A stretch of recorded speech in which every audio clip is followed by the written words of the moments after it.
오늘은 제가 여러분들이 많이 궁금해하실 것 같은데요. AI를 통해서 워드프레스에다가 글을 쓰는 거를 좀 하고 싶으실 거예요. 근데 이게 정말 가능한 건지, 효과가 있는지, 아니 실제로 글을 쓰면 정말 편하긴 한 건지 궁금하실 것 같습니다. 저는 나름 전공법을 항상 말씀드리는데, 왜냐면 지금도 여전히 그렇지만 전공법이 돈을 가장 많이 벌고 가장 확실하고 가장 빠르게 돈을 버는 것 중 하나입니다. 근데 빠르고 많이 번다는 사실이 쉽다는 뜻은 아니에요. 빠르다고 하니까 근데 왜 쉽지 않지 이렇게 생각하시는 것 같아요. 쉬운 거는 모두가 할 수 있는 거고 희소성도 없고 당연히 아무나 할 수 있는 거에 누가 돈을 주겠습니까? 그래서 그런 거에 대한 자연의 기본적인 법칙까지 무시하시면서 접근하시면 아마 힘드실 수 있는데요. 그런 면에서 AI를 통해서 특히 챗GPT 4.5가 가장 최신이잖아요. 4.5를 기준으로 해보겠습니다. 자, 일단 기본적으로 이 챗GPT한테 임무를 부여해야 됩니다. 제가 한번 적어 볼게요.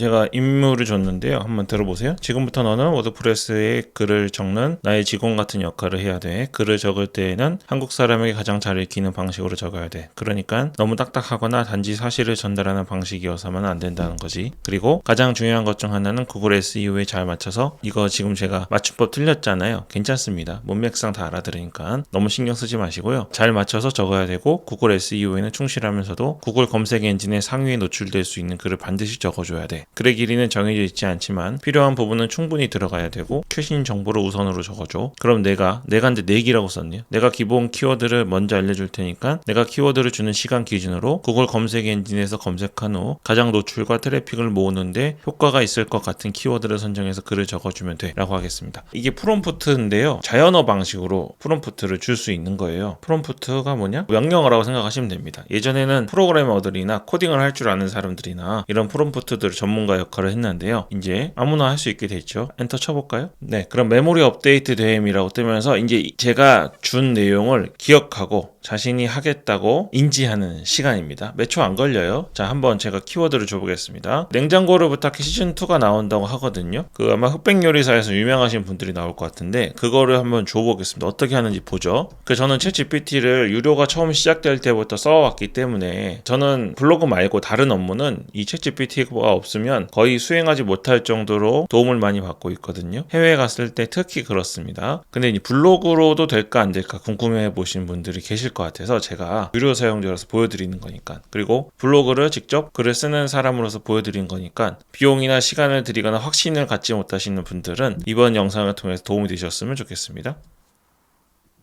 네, 이렇게 나왔는데요. 보세요. 이건 지금 블로그 글을 써준 건 아니고 얘가 조사를 한 겁니다. 제가 위에서 준 프롬프트가 역할 부여를 잘 못한 경우에 이렇게 한 번 더 거치게 돼 있거든요. 자, 일단 내용을 보자면 별로 마음에 안 들죠. 여러분이 이런 블로그 제목이 있으면 클릭하시겠습니까? 이 중에 굳이 클릭할 만한 거는 새롭게 합류하는 셰프들 정도입니다. 그리고 없는 것 같아요. 내용도 별로 재미없고 당연하죠. 이건 블로그 글이 아니니까. 그럼 여기서 우리가 추가로 하는 겁니다. 이 중에 생각해보세요. 냉장고를 부탁 시즌2 하면 뭐가 궁금하시죠? 언제 시작하는지, 방영일이 궁금하실 거고요. 그리고 출연진들이 궁금할 겁니다. 그러면 이제 이렇게 냉장고로 부탁해 시즌2 방영일과 출연진들에 대한 키워드를 중심으로 워드프레스에 적을 블로그 글 적어줘, 이렇게 해보겠습니다. 문장은 뭐 깔끔하진 않은데요. 다 알아듣습니다. 이제 글을 적어줬어요. 여기 디스크립션 부분이고요. 좀 짧죠. 그리고 방영일에 대한 내용이 있습니다. 출연진에 대한 내용도 에드워드 리하고 최강록 셰프에 대한 내용이 들어있고 쭉 내용이 있는데, 사실 보세요. 내용을 우리가 미리 봤잖아요. 우린 들어가서 본 거야. 그리고 제일 밑에는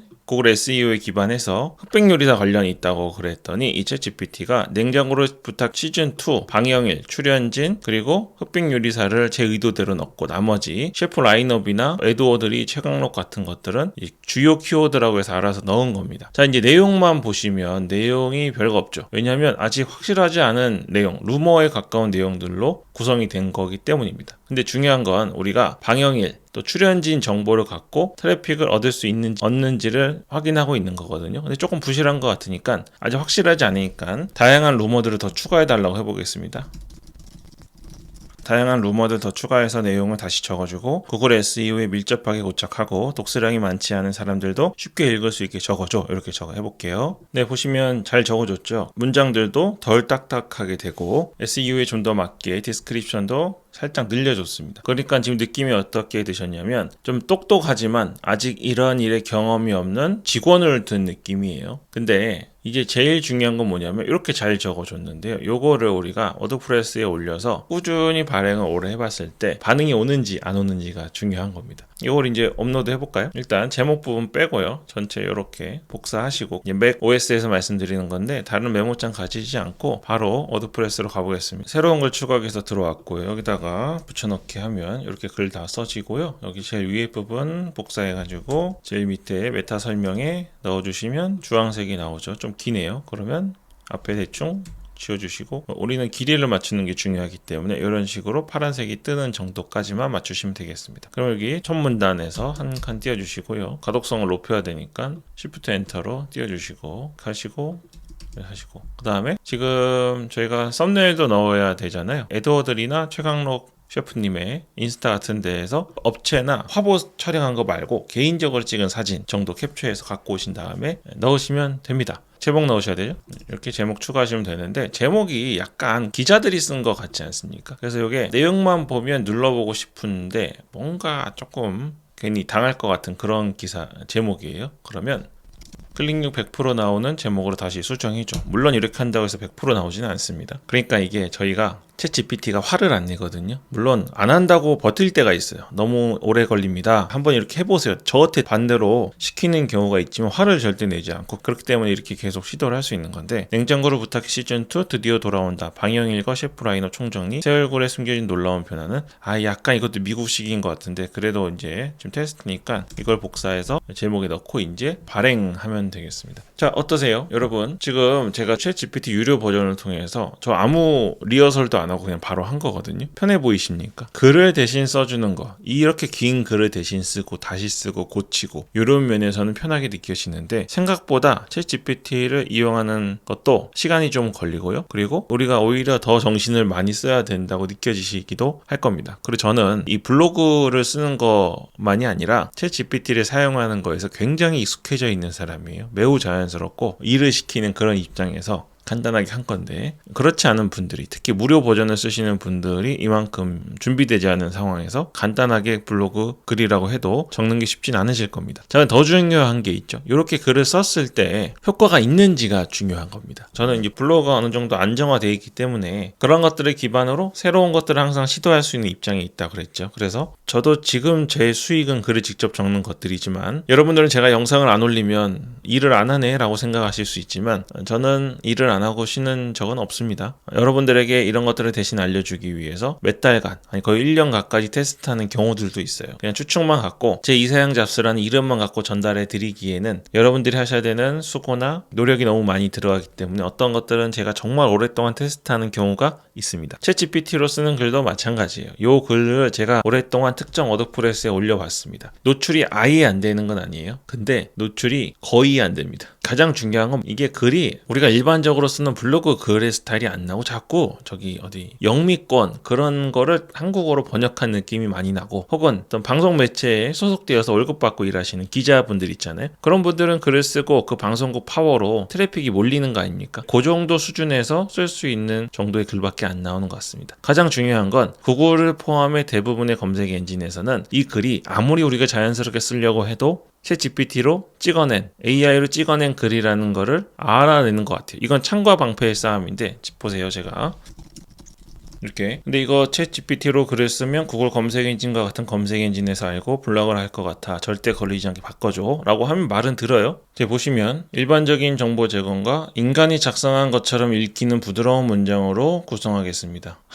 합니다. 이게 지금 이 챗GPT가 공격하는 입장에서 챗GPT가 쓴 AI가 쓴 글을 막는 방어하는 입장에 있는 구글 검색 엔진 등과 이제 싸우는 겁니다. 그러니까 이 모순입니다. 내가 더 강력해라고 말하는 건데 아무리 이렇게 예정입니다. 뭐뭐 하고 있죠. 살펴볼까요? 이런 식으로 해도 제가 꽤 오랜 기간 테스트해본 결과 노출이 잘 안 돼요. 같은 키워드로 제가 할 거 아니에요. 여러분들 제가 블로그 글을 쓰는데 제가 그냥 쓰는 글들은 바로바로 노출이 되는 경우가 대부분인데 챗GPT로 훨씬 더 많은 정보를 넣는 경우에도 혹은 챗GPT로 글을 쓸 때는 직접 쓸 때보다 훨씬 시간이 적게 걸리기 때문에 제 일반 블로그에는 하루에 뭐 3개 쓰고 안 쓸 때 물론 안 쓰지만 하더라도 그것보다 2배 이상 많이 쓰는데도 불구하고 전체적인 트래픽은 거의 잘 높아지지 않습니다. 다양한 이유가 있겠지만 아직 우리가 알 수 없는 그런 영역의 것들이 있고요. 그리고 그게 있습니다. 본인이 글을 처음부터 끝까지 다 쓰고 내용을 다 인지하고 있는 상태에서 쓰면 잘못된 내용이 들어갔거나 좀 더 잘 쓰기 위한 노력이 좀 있습니다. 근데 챗GPT로 이렇게 글을 써버리잖아요. 그럼 글이 완벽하게 느껴지고 이 쓴 글을 본인이 읽어보지도 않아요. 혹시 문제가 있거나 전혀 말도 안 되는 내용, 가독성이 떨어지고 체류 시간이 높아질 수 없는 내용들, 그냥 글만 늘려놓은 내용들을 우리가 파악하지 못합니다. 그런 것들이 계속 반복되면 구글이 생각하는 그런 방식이 좋은 글이 될 수 없겠죠. 그리고 이렇게 공장처럼 찍어내는 글이 구글에서 난무하게 둘 리가 없습니다. 물론 이렇게 제 영상을 올리면 항상 그 얘기 하세요. 아니 지금 구글 검색 엔진 상위에 챗GPT로 쓴 것 같은 글들이 1등 하고 있던데요.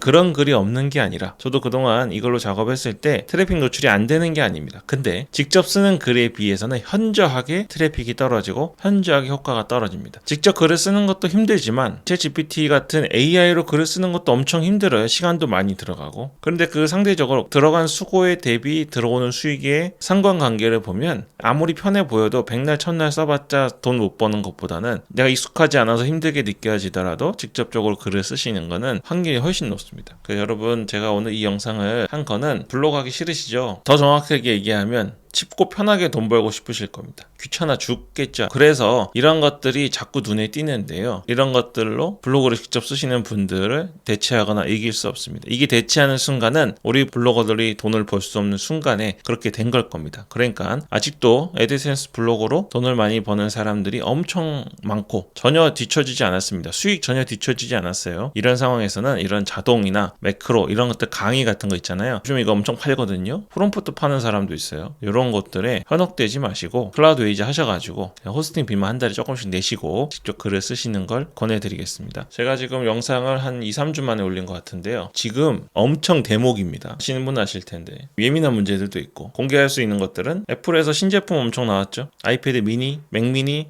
맥북 프로, 아이맥 나왔습니다. 이거 지금 제가 하루도 안 쉬고 요거 하느라 정신이 없습니다. 여러분들 블로그는 너무 완벽한 글, 무조건 1등할 글만 찾지 않으시면 그냥 숨 쉬는 것처럼 매일매일 글 하나 두 개씩 쓴다고 생각하시고 접근하시면 되겠습니다. 혹시 이제 글 쓰기 싫으신데 이런 것들 자꾸 유혹을 느끼시는 분들이 계시다면 다시 마음 잡는데 도움이 되셨길 바라겠습니다. 네, 그럼 오늘 여기까지 하겠습니다. 이사영 잡수였습니다.